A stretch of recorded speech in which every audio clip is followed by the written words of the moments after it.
دعا صرف عبادت کا حصہ نہیں بلکہ کل عبادت دعا ہی ہے۔ دیکھو نا کس طرح اللہ تمہارے دل میں خیال پیدا کرتا ہے اور پھر چاہتا ہے کہ تم اس سے اپنی خواہش کا ذکر کرو۔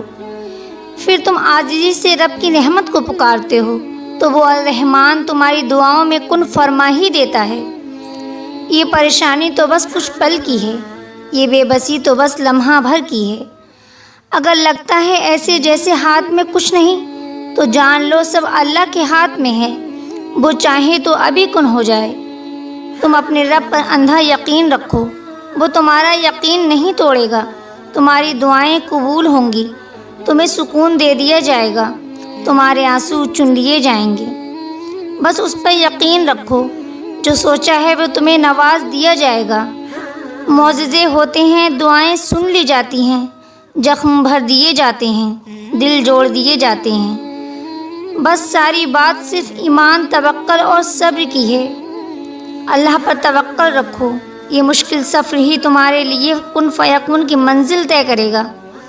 اس سفر کے بعد ہی تو ہر ناممکن چیز تمہارے لیے ممکن کر دی جائے گی۔ دعاؤں کا مسلسل تمہاری لبوں کی تسبیح بن جانا اللہ کی طرف سے تمہارے لیے قبولیت کا ایک اشارہ ہے۔ جب دعا مانگنے کی بات آئے تو ناممکن سے ناممکن چیز مانگا کریں، کیونکہ اس کو پورا کرنے والا ہمارا اللہ ہے۔ کیسے ملے گی یہ تمہارا کام نہیں، کیونکہ اس رب کے یہاں ناممکن کا کوئی لفظ ہی نہیں، وہ بس کن فرماتا ہے اور وہ کام فیکن ہو جاتا ہے۔